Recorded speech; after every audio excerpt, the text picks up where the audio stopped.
Olá pessoal, aqui é o evangelista Jefferson Vicente para mais uma pré-aula da nossa revista da editora Betel. A nossa lição de hoje é a lição de número 9, cujo título é Os Altos e Baixos da Nação de Israel.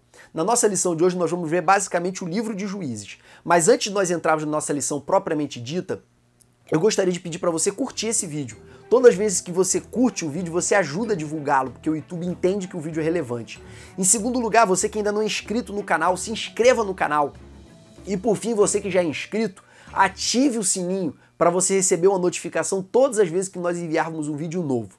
Antes de nós entrarmos ainda na nossa aula, eu gostaria de mandar um grande abraço para o meu irmão Elias e para o meu irmão Cleidson, que nos ajudaram aqui no canal gravando os últimos 2 vídeos. Muito obrigado para vocês, eu tenho certeza que muitos dos ouvintes que estão nos assistindo agora também são gratos por Deus pela vida de vocês. Eu também queria mandar um forte abraço para o nosso irmão Gessé e para toda a sua família e para todos os irmãos da Assembleia de Deus de Sertãozinho, São Paulo. Eu estive aí ministrando a palavra do Senhor, foi uma bênção. Eu agradeço muito a Deus por ter conhecido essa família do Senhor, que nos receberam com tanto carinho, com tanta satisfação, e eu confesso que fiquei muito feliz de estar aí com vocês. Que Deus abençoe a vida de vocês, tá bom, meus irmãos? Dito isso, vamos iniciar a nossa aula de hoje.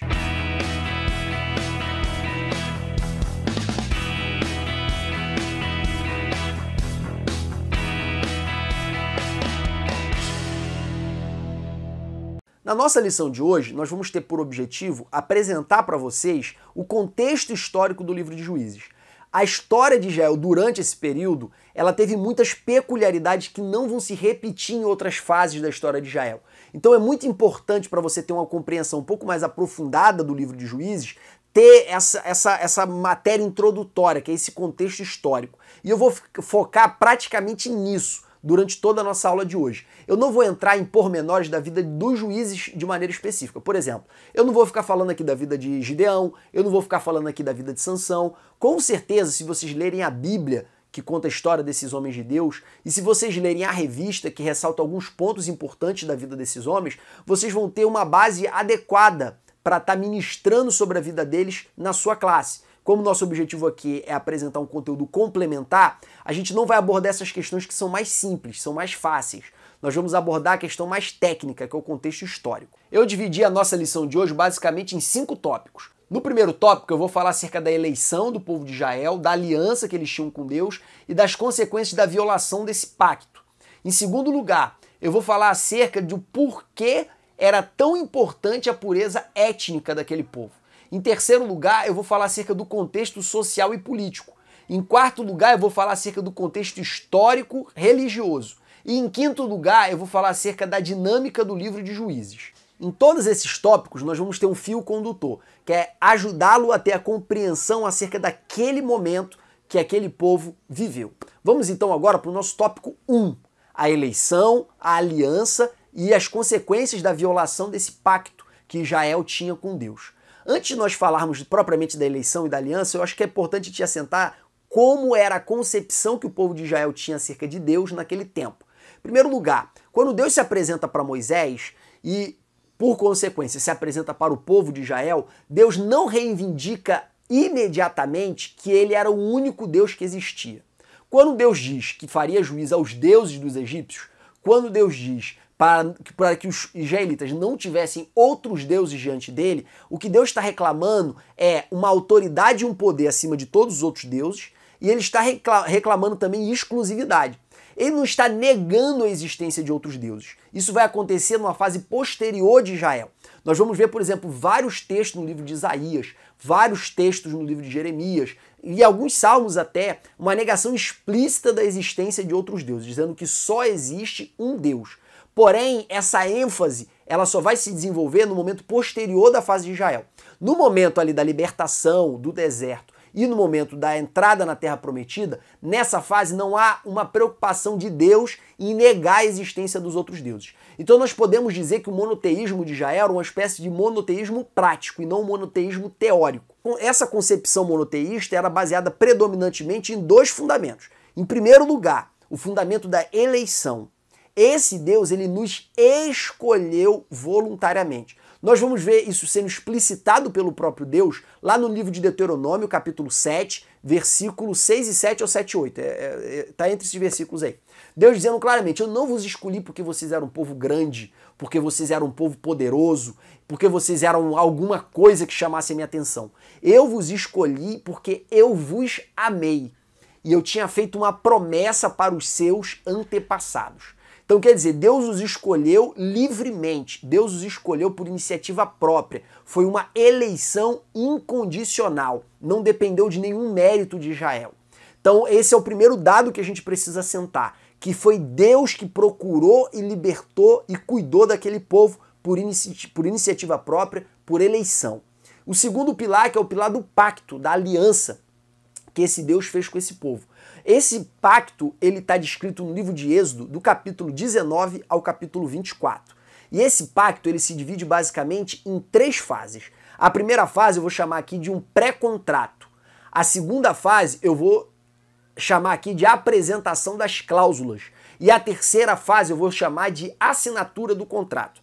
A primeira fase, que é o pré-contrato, é descrito no livro de Êxodo, capítulo 19. Deus chama Moisés e instrui Moisés da seguinte maneira, olha só, Moisés, fala para o povo que eu os escolhi para ser minha propriedade peculiar entre todas as nações, que eu quero fazer deles um povo santo e um reino sacerdotal. Fala isso para o povo, Moisés. E pergunta se o povo quer aceitar fazer aliança comigo.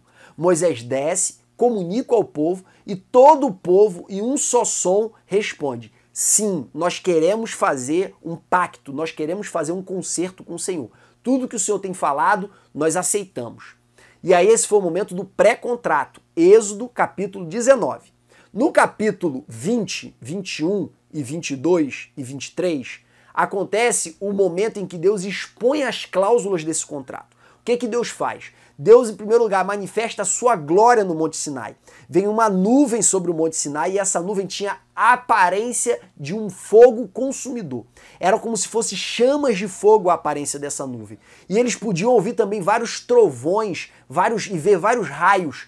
E o aspecto do Monte Sinai era como se fosse um monte em erupção, saiu a fumaça desse monte. Era uma imagem aterrorizadora. E Deus fala o seguinte para Moisés, olha só, proíbe o povo de chegar à minha presença, de subir o monte, põe termo em volta do monte, para que ninguém ultrapasse esses termos. E depois o povo vai se achegar a mim. E aí Moisés, ele dá a instrução ao povo, santifica o povo e apresenta o povo diante do Senhor. Quando Moisés apresenta o povo diante do Senhor, Deus alerta novamente, ó, não permita que eles subam, para que eu não os consuma. Eu estou me manifestando aqui em toda a minha glória, não faça isso. E aí Moisés fala, não, Senhor, já orientei o povo de que eles não podem subir o monte. E aí Deus começa a falar com Moisés do monte e o povo ouve o que Deus está falando. É nesse momento que Deus cita os 10 mandamentos. Quando Deus cita os 10 mandamentos, o povo fala com Moisés, Moisés, por favor, fale você com Deus e depois nos transmita, porque quem pode ouvir a voz do Senhor e permanecer vivo? O povo ficou completamente apavorado com a imagem do Monte Sinai e com a voz de Deus bradando de dentro da nuvem de forma audível para todos eles. Eles se desesperaram completamente. Falou, Moisés, fale você com Deus, porque a gente vai para longe daqui. E a Bíblia diz que o povo se afastou e ficou à distância, esperando Deus falar com Moisés, para depois Moisés transmitir o conteúdo da fala de Deus para eles. E aí Deus transmite o capítulo 21, 22, 23, que a gente pode chamar do Código da Aliança, que compreende os 10 mandamentos, está no capítulo 20, mais todos os mandamentos do 21 ao 23. E aí no capítulo 24, Moisés desce do monte, transmite oralmente para o povo tudo que o Senhor falou. O povo concorda em fazer aliança com Deus, e depois que o povo concorda em fazer aliança com Deus, Moisés escreve um livro que foi chamado o Livro do Concerto. E apresenta esse livro para o povo. E mais uma vez o povo concorda em fazer uma aliança com Deus. Aquele livro do concerto é como se fosse o contrato entre o povo de Israel e o Senhor. E aí Moisés manda sacrificar alguns animais, os jovens sacrificam os animais em holocausto a Deus, pega o sangue desses animais e asperge sobre o povo e diz, este sangue é o sangue da aliança, é o sangue do concerto, é o sangue do pacto que Deus está fazendo com vocês. Então ali o rito, irmãos, é basicamente um rito de contrato. Naqueles tempos existia um tipo de contrato que era chamado o contrato de suzerania. Que contrato era esse? Um rei, que era mais poderoso, ele atraía para si outros príncipes de pequenas cidades, pequenos povoados mais fracos, e fazia um contrato com eles que era chamado de pacto de suzerania. esse rei, que era chamado de suzerano, ele se tornava senhor desses pequenos príncipes. E esses príncipes se tornaram vassalos desse rei. O pacto consistia em partida e contrapartida. O rei assegurava para esses pequenos territórios a sua proteção, a proteção do reino. E esses pequenos territórios, eles se comprometiam a obedecer esse rei e também a pagar-lhe tributo. Então, todo esse rito da aliança do povo de Deus com Israel, ele se baseou nesse rito de um contrato de suzerania. Nós vamos ver também um exemplo desse contrato de suzerania na Idade Média, aqui no Ocidente, na Europa, em que os senhores feudais, eles faziam um trato, um contrato com o rei, que era o senhor feudal também, só que de um feudo maior. E o pacto que existia entre os senhores feudais e esse rei, que era chamado de suzerano, era um pacto semelhante ao que acontecia nos tempos bíblicos, em que esses príncipes, esses senhores feudais, eles se comprometiam a pagar tributos para o rei, eles colocavam as suas forças à disposição do rei, eles se comprometiam a obedecer ao rei, mas quando o rei exigisse alguma coisa deles, eles eram obrigados a obedecer. Em contrapartida, o rei garantia a proteção de todos esses feudos. Era basicamente esse o trato. Então, em Israel, eles fazem um pacto com o Senhor, eles fazem uma aliança com o Senhor, que tem partida e contrapartida. A palavra concerto, a palavra aliança, a palavra pacto, ela tem um sentido de contrato. Então, ali é um contrato, é um compromisso firmado entre Israel e Deus. É importante te esclarecer também que Moisés, quando estava nas planícies de Moabe, ou nas campinas de Moabe, naquele momento ali no final do livro de Números, que ele venceu os reis dos amorreus e conquistou a parte oriental do Rio Jordão, que depois passou a ser o chamado território de Gileade. Esse território foi o primeiro território a ser conquistado, ainda foi conquistado por Moisés, no livro de Números. E no momento que eles estavam nas campinas de Moabe, que era essa planície, onde eles estavam acampados, às margens do Rio Jordão, prontos para atravessarem o rio, Moisés ele relembra para o povo essa aliança. O livro de Deuteronômio inteiro é basicamente uma recordação dessa aliança. Tanto é que você vai ver ali no livro de Deuteronômio, no capítulo 5, Moisés relembrando o que aconteceu lá no Monte Sinai, ou também chamado de Monte Horebe, e ao relembrar, ele traz à tona essa história de que o povo não queria ouvir a voz do Senhor, que o povo temeu ao Senhor. Ele traz à memória também os 10 mandamentos, e aí o livro de Deuteronômio é basicamente uma recordação. É claro que houve alguns acréscimos, por exemplo, ele deixou de maneira mais clara as bênçãos que Deus daria se o povo cumprisse a parte deles e as maldições que Deus daria se o povo violasse estas cláusulas, se o povo violasse estes mandamentos. É como hoje, você faz um contrato de empréstimo com o banco e tem uma cláusula lá de juros. Se você não realizar o pagamento da parcela do empréstimo na data correta, o que vai acontecer? Juros. Então, da mesma forma, era o contrato entre Israel e Deus, Israel e Yahvé. Esse contrato ele tinha cláusulas que incluíam multas, juros, correção monetária, que nós podemos chamar aqui na linguagem bíblica de maldições. E esta aliança ela foi ratificada por Josué no momento final da conquista da terra, lá em Josué capítulo 24, não a conquista completa da terra, mas a conquista por Josué. No final da carreira, Josué reúne todos os anciãos do povo e faz um relato de todos os feitos do Senhor desde a terra do Egito, como ele os libertou com mão forte da terra do Egito, como o Senhor cuidou deles no deserto, como o Senhor foi poderoso para dar vitória para eles contra os cananeus. E por fim, Josué pergunta para o povo, se vocês quiserem adorar os deuses que vocês encontraram aqui nessa terra, vocês escolham isso, digam logo. Eu e minha casa, porém, serviremos ao Senhor. Josué ali não estava dando uma palavra profética, ele não estava profetizando sobre a sua família. Ele, como chefe de família, ele estava falando por ele e pela casa dele. Como chefe da casa, como sacerdote do lar, como líder da sua família, ele tinha condições morais de falar por ele e pela família dele. E aí os anciãos do povo, ao invés deles negarem essa sugestão de Josué, eles ratificam a aliança. Aquilo ali, aquele ato de Josué capítulo 24, irmãos, é uma ratificação da aliança feita em Horebe, relembrada nas campinas de Moabe, e naquele momento ali estava sendo confirmada, ratificada. Então todos os anciãos do povo confirmam, não, nós serviremos ao Senhor. Nós e as nossas casas e as nossas famílias, nós serviremos ao Senhor. Naquele momento ali, o pacto de Deus com Israel, ele é confirmado. E aqui vale a pena a gente fazer um breve comentário acerca da diferença entre a aliança do Horebe e a aliança do Calvário. Na aliança do Horebe, Deus se manifestou numa aparência de chama de fogo, ou de fogo consumidor. Na aliança do Calvário, ele era o homem sem parecer e sem formosura. Na aliança do Horebe, a aliança era condicionada à obediência do povo. Na aliança do Calvário, a aliança foi baseada na obediência de um só homem. Na aliança do Horebe, caso o povo não obedecesse às cláusulas do pacto, às cláusulas do contrato, Deus enviaria contra eles maldições pelo descumprimento desse contrato. Na aliança do Calvário, ele levou sobre si as nossas enfermidades. O castigo que nos traz a paz estava sobre ele, e pelas suas pisaduras nós fomos sarados. Na aliança do Horebe, o homem, ele pagava pelo seu erro.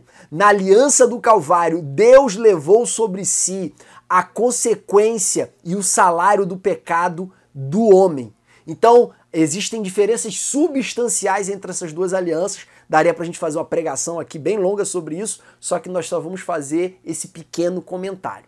Avançando aí no segundo aspecto aí, no segundo parêntese, melhor dizendo, a primeira aliança, ela foi confirmada pelo sangue da aliança.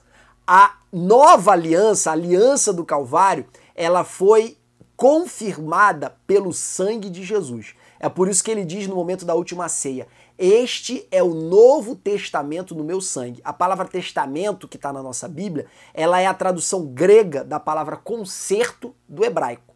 Então o que Jesus está falando aqui, essa aqui é a nova aliança no meu sangue. Ou esse aqui é o novo pacto no meu sangue. Esse aqui é o novo contrato no meu sangue. Quer dizer, já não é mais fundamentado ou chancelado com base no sangue dos animais, mas com base no próprio sangue do Filho de Deus. Voltando para a lição, a idolatria, então, irmãos, não era apenas um pecado. A idolatria era o abandono de um pacto, era o abandono de um contrato, era o abandono de uma aliança. Então, quando o povo se esquecia do Senhor e se voltava para os outros deuses, recaía sobre esse povo duas questões fundamentais. Em primeiro lugar, a quebra da aliança. E em segundo lugar, o peso da ingratidão. Porque essa aliança foi constituída com base nessa eleição graciosa, nessa eleição misericordiosa, nos atos extraordinários que Deus fez em favor daquele povo. Os tiranos da escravidão, eles não mereciam ser libertos. Eles não estavam em condição de ser dignos da liberdade. Eles ali estavam, na verdade, indefesos. Então não tinha dignidade, tinha incapacidade. Não tinha mérito, tinha fraqueza. E Deus voluntariamente, por sua própria iniciativa, por sua própria graça, ele escolhe esse povo. Então quando o povo se volta contra o Senhor, eles não estão apenas quebrando um pacto, eles também estão mostrando um desvio de caráter, que era a ingratidão. Outra questão que a gente vale a pena mencionar aqui, irmãos, é que esse povo era um povo fraco. Eles só conquistaram a terra por causa da intervenção divina. Eles eram como garfanhotos diante dos gigantes da terra. Então foi Deus que possibilitou eles entrarem na terra. E mesmo assim Deus não empreendeu uma vitória final ou uma vitória definitiva contra os cananeus e os habitantes da terra. Nós vemos, por exemplo, no livro de Êxodo, capítulo 23, versículo 29, escrito assim: num só ano os não lançarei fora diante de ti, para que a terra se não torne em deserto e as feras do campo se não multipliquem contra ti. Nesse versículo, Deus diz muito claramente: eu não vou tirar todos os povos numa tacada só. Porém, enquanto eu não tiro todos os povos, não faça aliança com eles. Então vocês vão tirar uma parte desses povos. Então era basicamente o povo, quando ele entrou na Terra Prometida, eles venceram as cidades que estavam edificadas sobre os montes. Deus falou muito claramente: não façam aliança com eles, ou seja, enquanto eu não der a vitória final, permaneçam em estado de beligerância, ou seja, permaneçam com o status de guerra, permaneçam com o status de inimigos, permaneçam com o status de confrontadores. Inclusive, eu quero que vocês destruam todos os altares que eles edificaram, destruam todos os postes ídolos, destruam tudo que vocês puderem. Eu não quero que vocês façam aliança com eles, porque se vocês fizerem aliança com eles, isso vai ser pedra de tropeço para vocês. Tem vários textos que falam sobre isso. Eu vou citar aqui apenas um, que se encontra no livro de Deuteronômio, onde está escrito assim: quando o Senhor teu Deus te tiver introduzido na terra, a qual passas a possuir, e tiver lançado fora muitas nações de diante de ti, os heteus, os girgazeus, os amorreus, os cananeus, os ferezeus, os heveus, os jebuseus, 7 nações mais numerosas e mais poderosas do que tu, e o Senhor teu Deus as tiver dado diante de ti para as ferir, totalmente as destruirás. Não farás com elas conserto, nem terás piedade delas, nem te aparentarás com elas, não darás tuas filhas a seus filhos, e não tomarás suas filhas para teus filhos, pois elas fariam desviar seus filhos de mim, para que servissem aos seus deuses, e a ira do Senhor se acenderia contra vós, e depressa vos consumiria. Então você vê aqui com muita clareza Deus falando para não fazer aliança com o povo da terra. E aí fica uma questão, irmãos, por que era tão importante essa pureza étnica? Nós vamos agora para o nosso tópico 2. A pureza étnica, irmãos, era importante porque Israel ainda não tinha uma identidade. Como eu disse para vocês, a revelação de Deus para Israel não tinha sido nem completa ainda. Deus nem tinha reivindicado ainda de maneira concreta, de maneira firme, que ele era o único Deus que existia. A revelação de Deus é uma revelação na história, é uma revelação progressiva, e ela só teve seu ponto culminante em Cristo. Então, enquanto Cristo não se manifestou, essa revelação ela sempre foi uma revelação em etapas. Então, o povo ainda não tinha uma revelação completa de Deus, o povo ainda não tinha uma identidade nacional, uma identidade religiosa própria, e se eles se misturassem com outros povos, Deus tinha certeza, Deus sabia que a influência desses povos iria desconstruir ou afetar diretamente a identidade do seu povo. Então a miscigenação, a mistura naquela fase histórica, ela seria letal para a história de Israel, ela seria letal para a formação dessa nação. Deus sabia disso. E por isso o propósito de Deus, ele estabelecia que eles não podiam se misturar com nenhuma das nações, não podiam se casar com os filhos do povo da terra, não podiam dar suas filhas para eles casar, ou seja, não formem famílias com eles, não se alinhem a eles. Nós vemos vários exemplos bíblicos de pessoas que fizeram isso e deram muito mal. O exemplo clássico é o exemplo de Sansão. Mas nós também temos o exemplo de Acabe. Jezabel era filha do rei de Tiro e Sidom, ela era cananeia.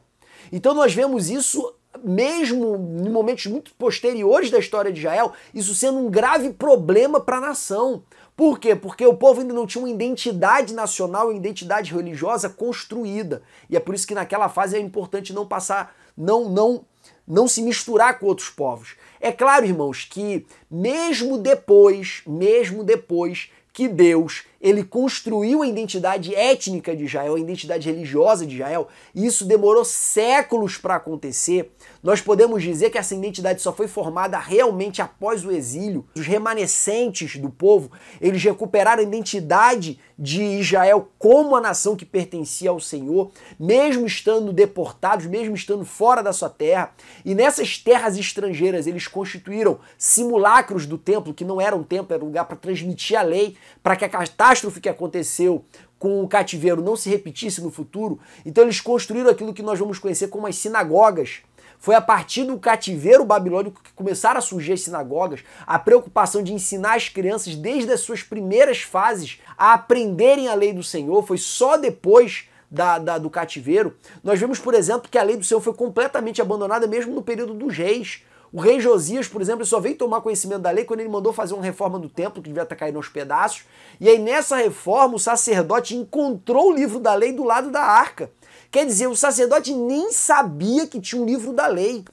E aí ele descobre o livro da lei, lê o livro da lei, fica chocado, dá para o rei ler, o rei chora, rasga as suas vestes, convoca um grande jejum.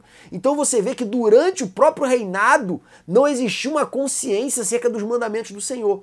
Então essa identidade nacional ela vai ser formada após o exílio, somente após o cativeiro babilônico. E depois ele vai se estender por todo o período interbíblico, que é a fase entre Malaquias e Mateus. Esse período, que durou aproximadamente 400 anos, foi um período de consolidação dessa identidade nacional. A tal ponto que até hoje, aonde um judeu chega, ele é judeu. Ele forma comunidades, ele forma guetos, ele forma grupos de judeus, ele constrói sinagogas. Então os judeus, eles formaram uma identidade tão densa, tão sólida, que mais de 3.000 anos depois desse período que a gente está conversando aqui, que é o período dos juízes, eles permanecem com a identidade bem consolidada. Porém, naquele tempo não era assim. Deus sabia que o povo ia acabar se dissolvendo entre os moradores da terra que já tinham uma identidade religiosa constituída. Mas como o povo desobedeceu, Deus falou: eu não vou tirar todos os moradores da terra. Então permaneceram alguns grupos de cananeus, permaneceram alguns grupos de jebuseus, que era o povo que depois ficou habitando em Jerusalém, depois só vieram a ser retirados definitivamente com Davi. Apesar que Judá ele teve uma pequena vitória contra Jerusalém, Benjamim já não conseguiu manter essa vitória, e depois só com Davi que Jerusalém seria capturada realmente. Nós vemos, por exemplo, os cananeus da planície, ali da região de Efraim, que só foram vencidos posteriormente por Débora e Baraque. Nós vemos os filisteus na região costeira, mais ao sul. Nós vemos os povos da Fenícia, que eram cananeus, que ficaram na região costeira, mais a região ao norte. Então nós percebemos que vários povos cananeus, filisteus, continuaram na terra. Por que que Deus permitiu que eles continuassem na terra? Porque Israel pecou contra o Senhor. Israel fez aliança com esse povo, quando Deus falou para não fazer aliança. E aqui eu quero abrir um outro parêntese. Mesmo quando Israel teve a sua identidade nacional constituída, eles pararam de pecar? Não. Nós vemos, por exemplo, nos dias de Jesus, o Império Romano está controlando o território da Palestina, era a maior evidência de que o castigo de Deus estava contra Israel por causa do seu pecado. Então, mesmo com o povo tendo uma identidade própria, mesmo com o povo tendo a sua identidade firmada, ainda assim eles continuaram pecando. Mas qual era a diferença do pecado com a identidade formada e com o pecado com a identidade ainda não formada? É que com a identidade formada, o mandamento, o povo tinha a consciência que o mandamento era obrigatório. Por quê? Porque só existe um Deus. Ele é o dono do universo, ele é o criador de todas as coisas. E este Deus, dono do universo e criador de todas as coisas, ele nos deu uma ordem, que é os seus mandamentos, que é a sua lei. Então essa lei, ela é necessariamente obrigatória. Quando você tem uma mentalidade politeísta, em que obedecer à lei do Senhor, obedecer aos mandamentos do Senhor, é só uma forma de agradar um Deus específico, sendo que você tem outras formas de agradar outros deuses para obter o favor de outros deuses, essa obrigatoriedade da lei, ela se dissolve, ela se desfaz. Porque o que é mais fácil? Oferecer um sacrifício a Baal e viver do jeito que você quer?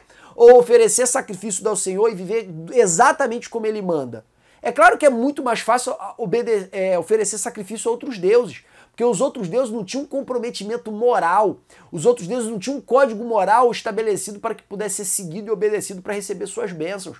Já o povo de Israel, diante do Senhor, não. Para agradar a Deus, eles tinham que obedecer os mandamentos. Então, o politeísmo, a idolatria, ela corroía toda a estrutura do pacto, ela corroía toda a estrutura da aliança. Porém, a consolidação do monoteísmo de Israel não foi um impeditivo para eles continuarem pecando.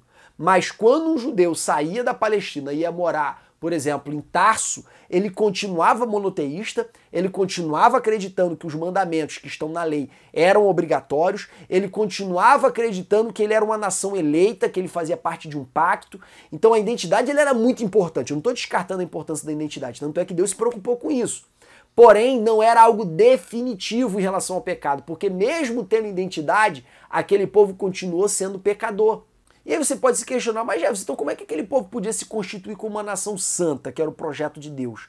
Se, mesmo aniquilando a idolatria, mesmo tornando os mandamentos algo obrigatório na consciência de toda a nação, até daqueles que moravam fora da Palestina, mesmo tendo a identidade que eles assumiram que permanece até os dias de hoje, mesmo passando quase 2000 anos sem uma pátria física, mesmo diante de tudo isso, se o pecado continuou vivo na vida da nação, se essa nação continuou desviada do Senhor, como é que se constitui uma nação santa? E aí que vem a questão.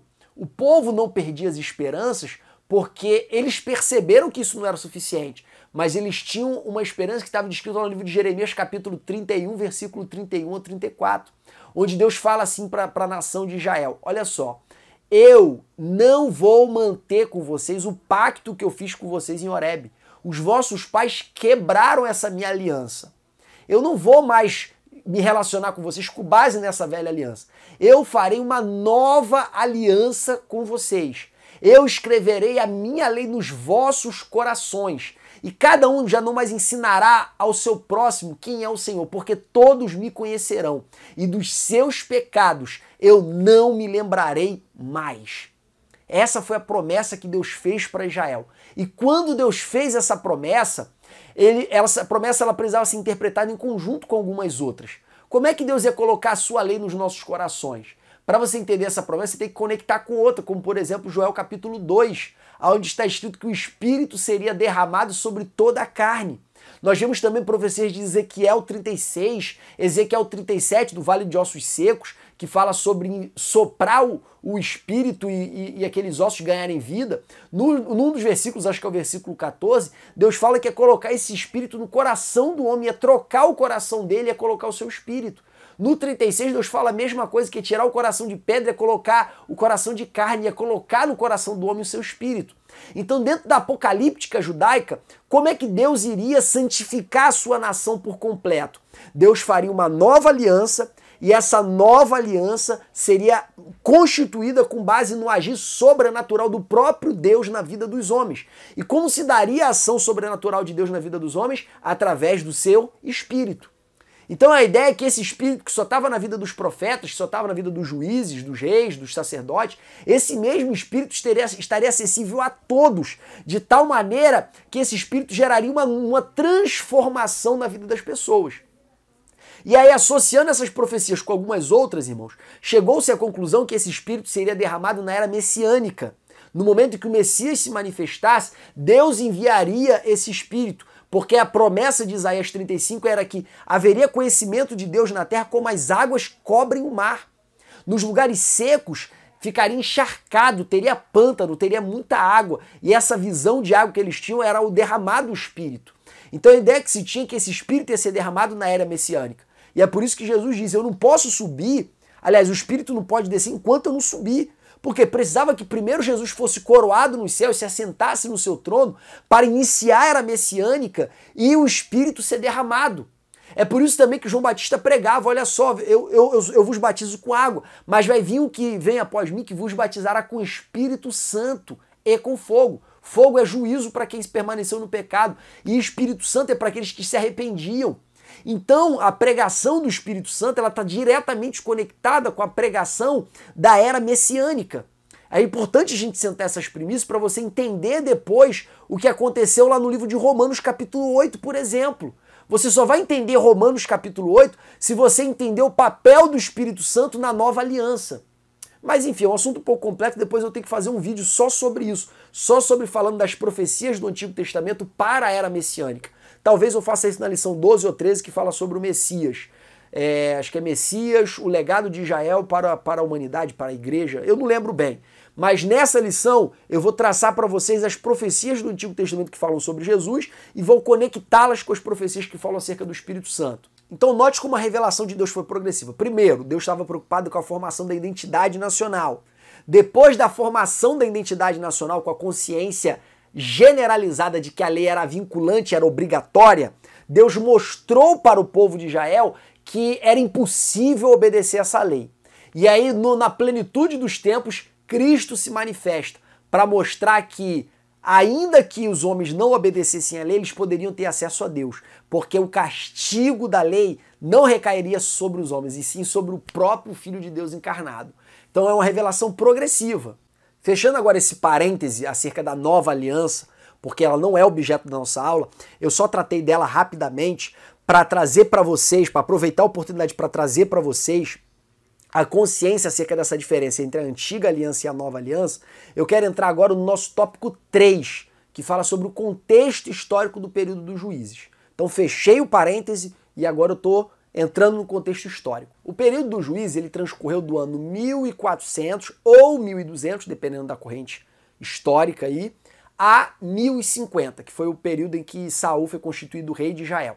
Então durou de 350 a 150 anos, dependendo da corrente teológica. Se nós lembrarmos que há 150 anos atrás nós ainda estávamos no século XIX, não tinha nem carro ainda, nós podemos recordar que 150 anos é muito tempo. E se a gente seguir a corrente teológica mais ampla de 350 anos, a gente vai perceber que é um tempo infinitamente maior. 350 anos atrás a gente estava em 1680 aproximadamente, 1670 aproximadamente. Então é muito tempo, é um período extremamente longo.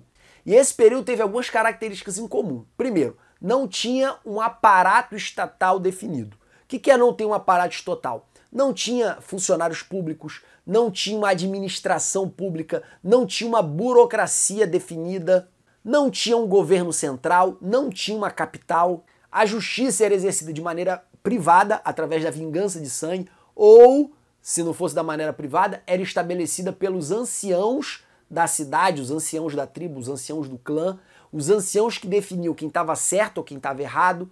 E depois nós vimos também que alguns homens se levantaram que foram juízes, não vou falar deles agora. Uma outra característica é que não tinha um exército permanente. No momento do povo sair para a guerra, o camarada largava a enxada, pegava a espada e ia para a guerra. Então tinha uma convocação das tribos e as tribos se uniam para guerrear.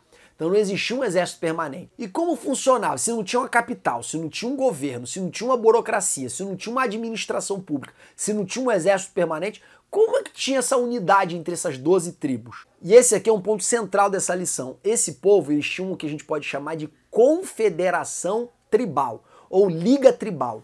O que seria isso? Irmãos, a palavra tribo é a palavra tribo. Irmãos, quando a gente fala de tribo, aplicando essa palavra vida de Israel, a gente não consegue conectar que as 12 tribos eram como as tribos aqui da América, as tribos indígenas. Não tem as tribos Tupi, a tribo Guarani, a tribo Yanomami e muitas outras tribos aqui no Brasil? Da mesma forma, existiam as 12 tribos de Israel. E essas 12 tribos, elas tinham uma organização parecida com as tribos aqui do Brasil. Qual era a diferença? Pelo fato de a gente ver que eles tinham construções, armas de ferro, eles tinham aparentemente um desenvolvimento civilizacional bem maior, a gente pensa que só por causa disso eles não eram tribo tal qual as tribos brasileiras, quando na verdade eram igualmente tribos. Porque o que define a tribo? É que é uma organização sem organização, que mantém um vínculo entre as pessoas baseado exclusivamente na sua identidade ancestral. E aí esse pequeno grupo que não tem uma organização política, não tem uma organização administrativa, não tem uma organização burocrática, eles se autodeterminam pela influência dos caciques, que na Bíblia são chamados de anciãos. Então as 12 tribos eram basicamente isso. Não tinha organização, não tinha capital, não tinha estado, não tinha nada disso. Quem mandava eram os anciãos e pronto, que eram os caciques da época. E aqui é bom a gente enfatizar também, irmãos, que como eles só ocuparam as regiões montanhosas, eles não ocuparam muito as regiões de vale e de planície, eles ficaram meio que ilhados.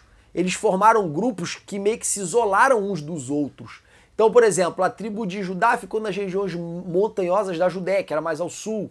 A tribo de Efraim, de Naftali, de Dan ficou mais nas regiões montanhosas ao norte. Então não existia, assim, um contato direto e frequente entre as tribos. E essa identidade nacional, irmãos, ela foi mantida por dois pilares. O primeiro deles, que não é o mais importante, é a identidade étnica, de uma ancestralidade em comum que remota até Israel, até Jacó. Essa ancestralidade em comum, ela dava para esse povo identidade étnica. Também, claro, isso gerava também identidade de idioma. Então todos eles falavam hebraico. Porém, é importante te esclarecer aqui que os sotaques eram muito diferentes. Por exemplo, naquele problema que teve do cibolete ou do chibolete. Aquela questão ali do cibolete e do chibolete, ela demonstra que os sotaques eram bem variados. Mas o segundo ponto, e esse era o principal da identidade nacional das 12 tribos, era em decorrência da aliança em torno de Yahvé, da aliança em torno do Senhor. Essa aliança era das 12 tribos com Yahvé. Tanto em Êxodo 24, Deus manda convocar os anciãos para estarem diante da presença dele, na assinatura, na confirmação ali da aliança, quanto também em em Josué 24. Josué também convoca os anciãos. Quem eram os anciãos? Eram os caciques, eram os chefes das tribos. Então, essa vinculação de todas essas 12 tribos a esta mesma aliança, a este mesmo pacto, davam para eles essa identidade nacional em torno dessa aliança, em torno desse pacto. E aí, isso tinha algumas implicações. Por exemplo, a adoração num lugar central. Então, todos os anos, dependendo da festa, aí, as festas eram variadas, como vocês sabem, dependendo da festa, o povo tinha que comparecer no santuário central, que ficava preponderantemente em Siló. É claro que a arca e a tenda, elas eram móveis. Então elas já estiveram em Betel, já estiveram em Siquém, já estiveram provavelmente em Gilgal. Porém, o local preponderante da arca e do tabernáculo foi Siló. Foi o local preponderante. Então toda a guerra de uma tribo era a guerra de toda a nação, porque essa guerra era considerada como uma guerra de Yahvé, como uma guerra santa, como uma guerra do Deus de Israel contra os outros deuses. Então quando Efraim ia para uma batalha, quando a região ali de Gileade, que incluía 3 tribos, ia para uma batalha, necessariamente as outras tribos elas se envolviam na mesma guerra, não todas. Vocês vão ver que sempre esse envolvimento é parcial de algumas tribos. Mas a tribo que não era chamada, por exemplo, ela ficava com raiva e queria até às vezes combater de maneira bélica a tribo que não chamou. Porque eles compreendiam que essa guerra era uma guerra do Senhor, era uma guerra santa, e que eles deveriam participar dessa guerra. Nós vemos essa compreensão aí muito clara no episódio de Gideão, quando ele derrota os midianitas. O que aconteceu? A tribo de Efraim queria lutar contra Gideão por causa de que eles imaginaram que Gideão não havia os convidado para a batalha. Quer dizer, quis batalhar sozinho, quando o pacto dizia que eles deviam batalhar juntos. E aí Gideão conversa com aquela tribo e convence eles de que ele não tinha feito nada daquilo. Em virtude também, irmãos, dessa desunião, os juízes, eles nunca foram juízes da nação inteira. Os juízes, eles sempre foram juízes de várias tribos, mas nunca de todas. Não existia essa identificação de juiz com todas as tribos. Então é bem possível que um juiz tenha convivido no período de outro juiz, tá? Não descarte isso. A Bíblia, não necessariamente no livro de Juízes, ali está citando os juízes em ordem cronológica. Até porque, se você reparou, tinha muita raça de juiz. Nós temos ali os principais Gideão, Samuel, Sansão, mas tinham muitos outros menores que tiveram pequenas citações. Vamos agora, irmãos, para o nosso tópico 4, o contexto religioso. Eu basicamente antecipei praticamente tudo que eu ia falar nesse tópico 4, então ele vai ficar minúsculo, vai ficar bem pequenininho. Primeira questão do templo, eu já acabei antecipando que o templo ele ficava preponderantemente em Siló. Sobre o clero não era necessariamente dos descendentes de Arão. Nós vemos isso, por exemplo, em Samuel, que era da tribo de Efraim, e mesmo assim foi constituído como sacerdote, fez vários sacrifícios.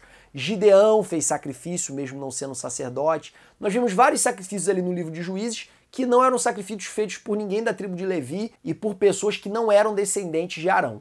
Contudo, é importante lembrar aqui que a tribo de Levi ela gozava de um certo prestígio sacerdotal. Nós vamos ver isso no final do livro de Juízes, em que Mica, que era um homem comum, ele decide construir para si um santuário particular.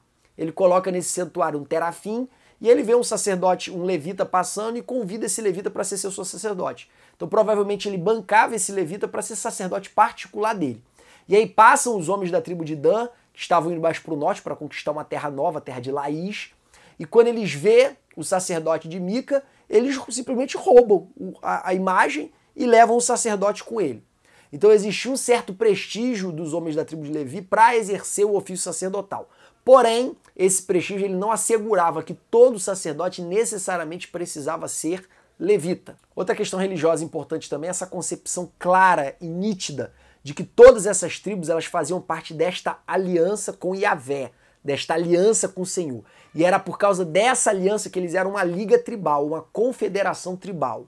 Disso nós podemos extrair também que Yahvé, como ele tinha feito um pacto de suzerania com o povo, com essas 12 tribos, ele era o rei suzerano e as 12 tribos eram os seus vassalos. E por isso a ideia que se tinha naquele tempo era de uma teocracia, de que Deus é o próprio rei do povo. O povo não precisa de um rei, porque Deus é o seu próprio rei. E essa ideia fica muito clara em 2 momentos específicos do livro de Juízes.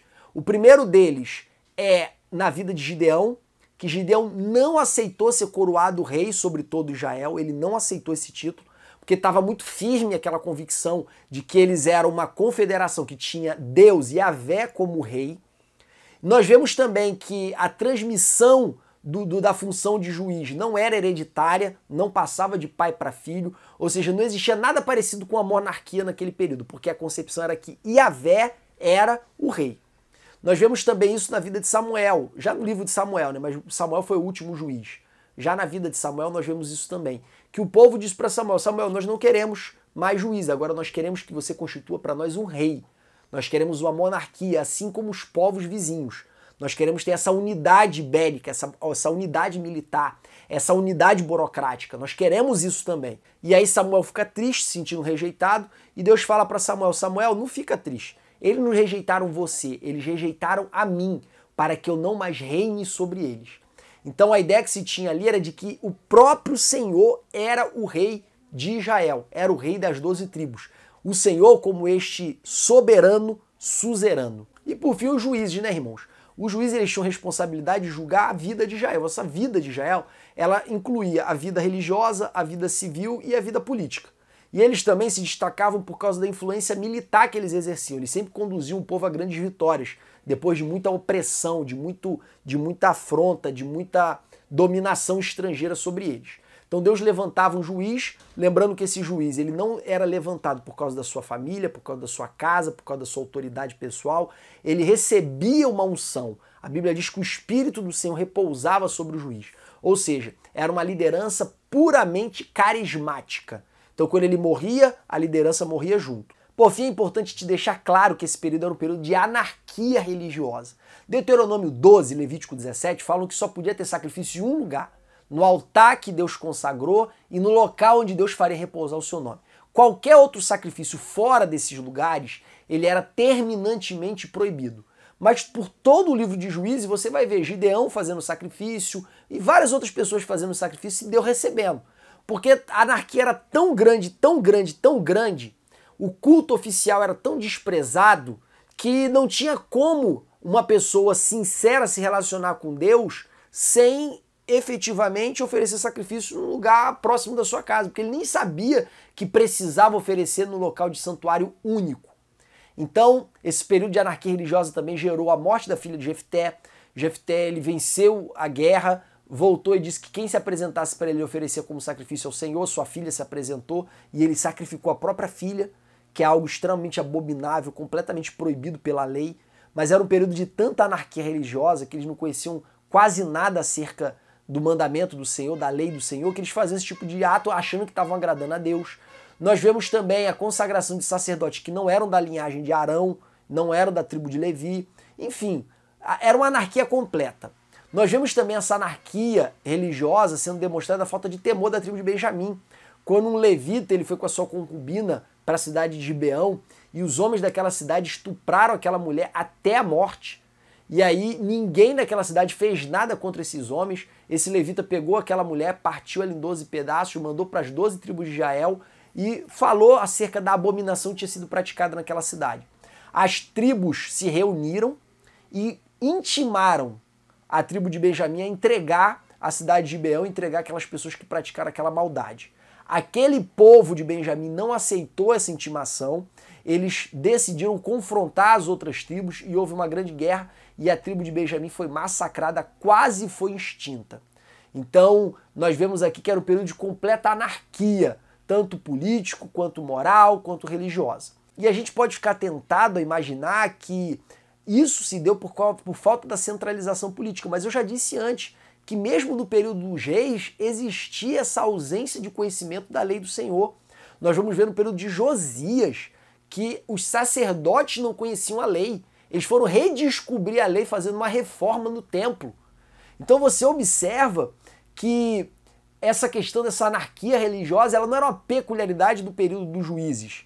Porém, a gente costuma associar que ela existia no período dos juízes por ausência de uma autoridade central organizando tudo isso. Quando, na verdade, quando você diz isso, você vai de encontro ao que o próprio Deus disse. O que Deus disse? Ô Samuel, eles não estão rejeitando você, eles estão rejeitando a mim para que eu não mais reine sobre eles. Então a descentralização ela fazia parte de um projeto de Deus. Deus era o rei.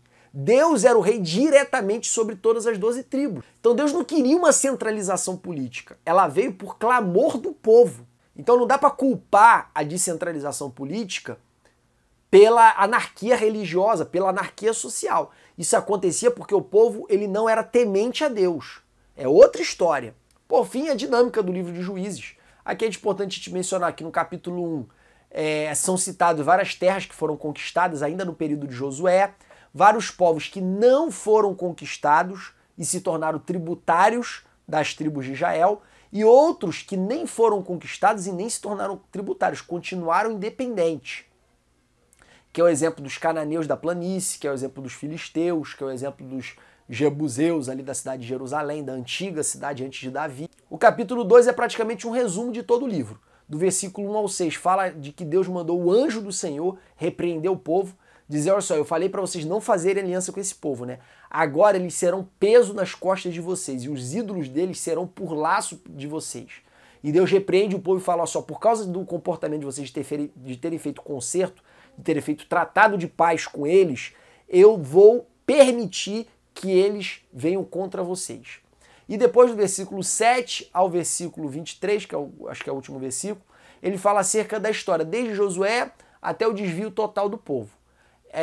Fala que Josué e a geração que conquistou a terra não conseguiu repassar para a geração seguinte tudo aquilo que o Senhor tinha feito, e por terem falhado nessa transmissão, a geração seguinte não conheceu o Senhor.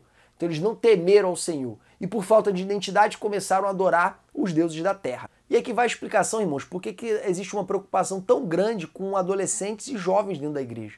É porque adolescente e jovem não tem identidade ainda. O jovem você até depende da fase, depende do caráter, depende de muita coisa. Até porque jovem com 18 é jovem com 35 é jovem, então cada caso é um caso. Mas enfim, mas adolescente ainda não tem uma identidade ainda firmada. E é por isso essa preocupação de evitar que esse adolescente ele caminhe com outras pessoas que possam influenciá-lo para se distanciarem de Deus. Essa preocupação é totalmente legítima. Claro que a gente não pode ignorar o papel do Espírito Santo que existe hoje e que não existia naquela época. Mas ainda que tenha o Espírito Santo, ainda existe uma crise de identidade no adolescente. E aí, continuando no capítulo 2, é basicamente um resumo da história de Israel. Eles pecavam, Deus mandava os seus inimigos, os seus roubadores, vir com mão pesada sobre eles, eles sofriam, se arrependiam, se voltavam para o Senhor mandava um juiz, o juiz libertava o povo, o juiz morria e o povo voltava para o pecado, e aí continuava nesse ciclo até os dias de Davi. Além de adotar a idolatria do povo, capítulo 3 vai falar que o povo também se misturou, deram as suas filhas para casar com os povos da terra e tomaram as suas filhas em casamento. E por causa dessa mistura, o povo pecou contra o Senhor e despertou a ira do Senhor. Por que Deus se irou? Irmãos, é muito simples. Deus tinha um contrato com eles, Deus tinha um pacto. Olha só, eu constituí vocês nessa terra para vocês serem a minha propriedade peculiar entre todos os povos. Eu assegurei para vocês proteção, eu assegurei para vocês conquista, eu assegurei para vocês um lugar para viver, eu libertei vocês da escravidão, eu tinha um pacto com vocês. E é por isso que Deus ficava tão irado. Porque às vezes a gente para pensar e dá vontade de pensar, Deus, por que tu largou esse povo de mão, esqueceu deles e formou um povo novo? Porque Deus tinha um pacto, Deus não abre mão das suas alianças, Deus não abre mão das suas promessas, Deus não abre mão dos seus pactos, e o povo aderiu a esse pacto voluntariamente, tanto no deserto quanto na própria terra da promessa, em Josué capítulo 24. O resto do livro, irmãos, vai contar a história dos juízes. Vai começar com Otiniel, vai falar sobre Débora e Baraque. Débora era profetisa, Baraque era o líder militar. Vai falar sobre Gideão, vai falar sobre Sansão. Aqui uma história interessante é a história de Débora e Baraque, porque eles enfrentam os cananeus, que estavam na terra e que tinham carros de guerra. E aí Débora, ela profetiza para Baraque que Deus ia dar a vitória para o povo. Baraque fala, eu só vou se você for comigo. Aí ela fala, já que você disse isso, já que você foi medroso, a vitória contra Cícera, que era o general do exército dos cananeus, vai ser dada não por intermédio das tuas mãos, mas pelas mãos de uma mulher. Aí vem uma mulher e crava uma estaca na cabeça de Cícera, e Cícera morre, e Deus dá vitória contra os cananeus. Por último foi a vitória de Gideão contra os midianitas, de Sansão contra os filisteus, e essa vitória de Sansão contra os filisteus foram vitórias parciais, porque os filisteus se constituíram como o pior inimigo de Israel desde esse final do período dos juízes até Salomão. Durante todos esses anos, foi um ano aproximadamente de 100 anos, os filisteus foram os grandes inimigos de Israel. Dito tudo isso, irmãos, eu agradeço a todos vocês que assistiram esse vídeo até o final, que Deus abençoe sua aula, que Deus abençoe sua classe e que Deus capacite vocês a cada vez dar uma aula melhor. Que Deus vos abençoe em nome de Jesus. Amém.